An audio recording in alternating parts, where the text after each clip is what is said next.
special episode of the Kaiser Report with me, Max Kaiser, and Stacy Herbert. And joining us today will be two special guests, Professor Steve Keen, author of Debunking Economics, and a seriously high-level professor soared at Kingston University, right here in London. Also joining us is Ross Ashcroft of the Renegade Inc., who has his own crowd-funded program called Meet the Renegades. Ross is also the director of the phenomenally successful Four Horsemen film. Gentlemen, welcome. Thank you very much. Stacy, you handed me this right before, uncovering the big Aussie short. I take it this is where we're starting? Yes. What's going because on? We've been talking to Steve Keen here on this phenomenal program for the past, 7 years? Something like that, And we've been talking about the Australian housing bubble. Mm-hmm. It still hasn't popped, but we have two big hedge fund managers in Australia named John Hempton of Bronte Capital and Jonathan Tepper of Variant. Mm-hmm. And they went out, posed as a couple, and went looking at the property market in Sydney. So you have to tell us about this place, Parramatta. Is that what it is? That's very good.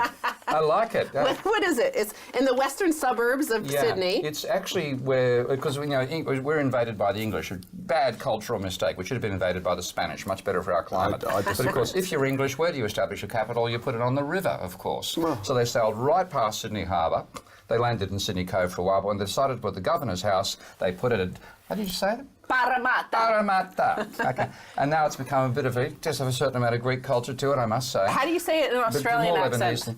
Just Parramatta. Parramatta. Okay, so Parramatta, according to Google, it takes an hour to get into like the area of the rocks. Mm. And now these two hedge fund managers say that one of them says that he saw apartments selling for $11,000 a square meter as their listing price. This compares to Hong Kong, he says, is about $11,000 a square meter, and Manhattan, where it's $14,000 a square meter. So is there a booming industry in Parramatta? No. I mean, if you're going to have prices like that, where you can compare to the prices you pay in Manhattan for an apartment and on the 7th Avenue, it's got to be on George Street, Sydney, not George Street, Parramatta. We're talking 30 kilometres distance. Parramatta's not a bad place to live. It's quite a nice little urban island. It's like a second city in the heart of Sydney, but it ain't Manhattan. It ain't 7th Avenue. All right, let me kind of jump in here for a second, because the premise of this was uncovering this big Aussie short. Yeah. Okay, so in other words, The Big Short is a big movie in the United States. It's got Brad Pitt, it's got big stars, it's about the 2008 financial crisis and how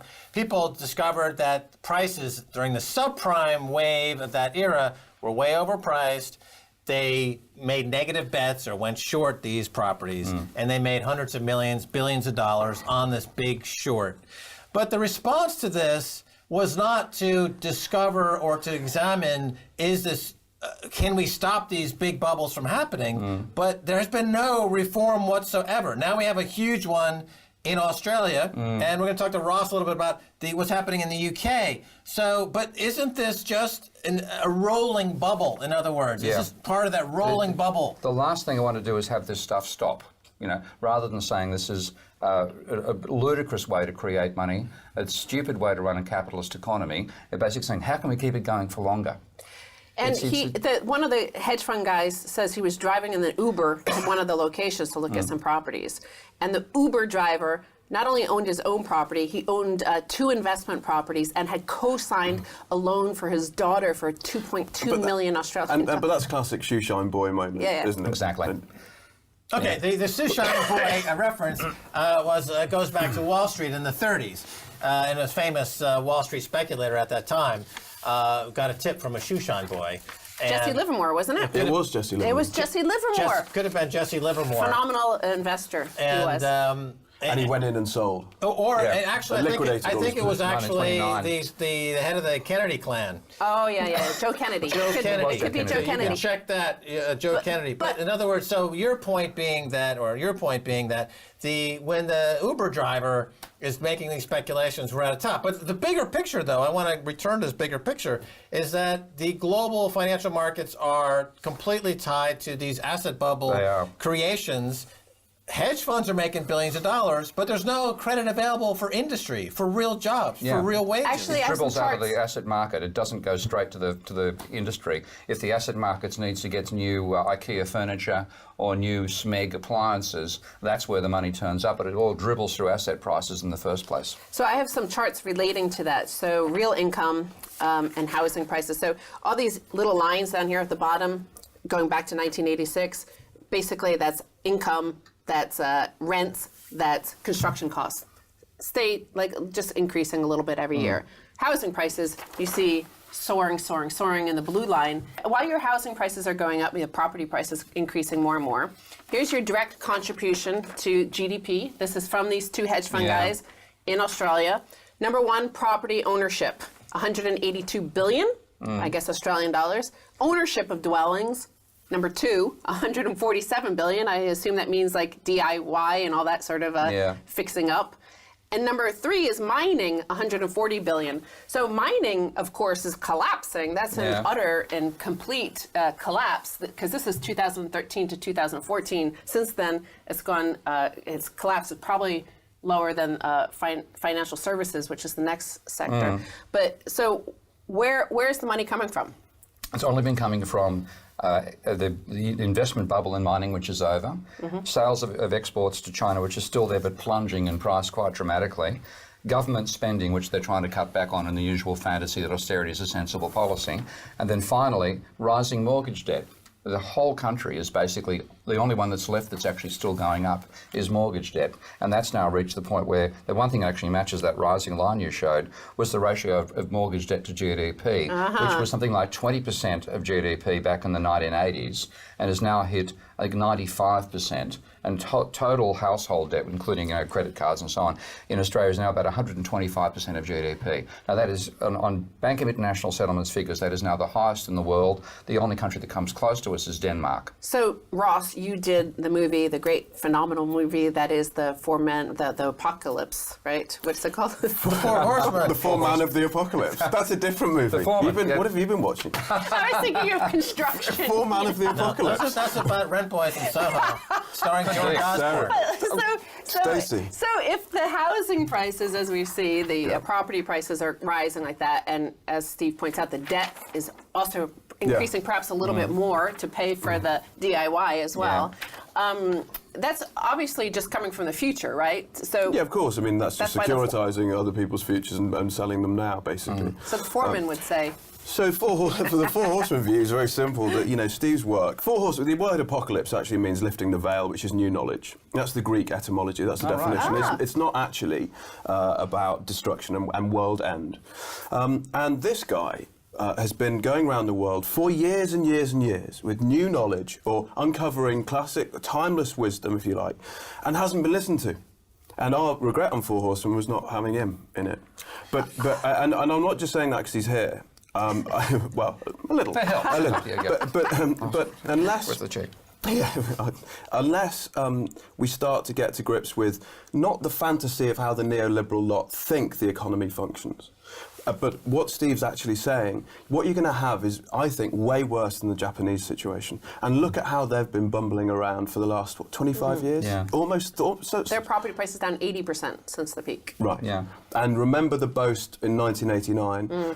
And remember how many banks were in the top 10? Japanese banks. 9 out of 10 Japanese banks. 9 out of 10. And there's a very clear contrarian indicator there. If your banks are in the top 10 or the top 5, you know you've got a problem. And Australia's got 3 or 4 of the top 10. And that means that the New Zealand banking system is also very, very exposed. Speaking of the banking sector and their collusion with this property price Ponzi scheme, you might call it. You're not allowed to call it that in the UK. Not collusion, that's caused. They caused the bubble. So this hedge fund guy, Tepper, found that he encountered many investors who were able to get revaluations on their properties to increase their equity for speculative purposes.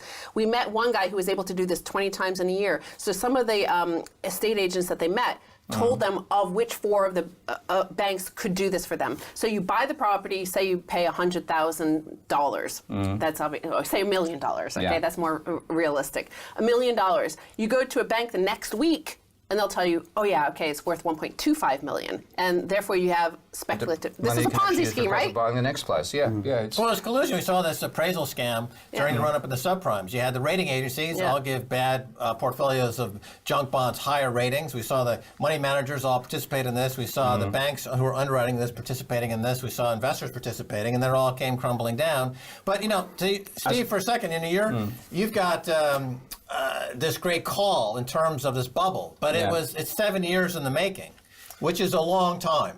And most people's concept of their financial well-being extends for the next 2 or 3 weeks. Yeah. Or if the government can dangle a carrot in front of people's face and give them a subsidy, they're not going to think about what might be happening in 5 years. They run straight for it. This is kind of the disconnect that we're finding, is that people can't seem to wrap their heads around this, because you're talking about trends that are happening over 5 to 10 years, but the subsidies from the government, who need to make their quarterly numbers in a certain way, or corporations make a quarterly numbers, just give out that free money, and then when it blows up, they don't point the finger at their free money scams. They point it somewhere else. And they don't even look at where the policies came from. They'll blame the current administration rather than the previous one that set it up. Again, that's that time lag focus. So you get people coming through and saying, what caused the financial crisis was government spending. Which is yes, garbage. they did that Of here. course, it was a private debt bubble that burst, and government spending rose to compensate. And then they blame the Labor government here, as they did over the increasing amount of money spent, saying that's what caused the crisis we're in. Let's cut back on government spending. You look at the logical, long-term, what causal mechanisms there are. It's the private sector bubble that caused it. That's what caused the collapse. That's where an austerity makes that worse. So you look at what's happening, you just despair of the human race sometimes. Yeah, and I think Charlie Munger said it, show me the incentive system and I'll show you the outcome. Yeah. And this gifts for policy, it's just ridiculous, because ultimately future generations get sold down the river. It's the ultimate political failure. And if you want a to depict this era, it's an era of, I think, failed political leadership, or failed leadership generally, and also the rent-seeking aspect. Well, speaking of failed leadership, we're going to move into the second half, and we're going to come to the UK and the UK housing sector, because there's a lot more intervention here, and government intervention in the market and free money, essentially. There's free lunch in the housing market here. There is. Yes, there's many, many free sandwiches available in the housing market here in the UK. And, of course, that's supposed to be economically impossible, but somehow we're going to examine that in the second half. So stay tuned for the second half. Myself, Stacey Herbert, Steve Keen, Ross Ashcroft. So don't go away. Stay tuned for the second half. We'll take a look at UK housing.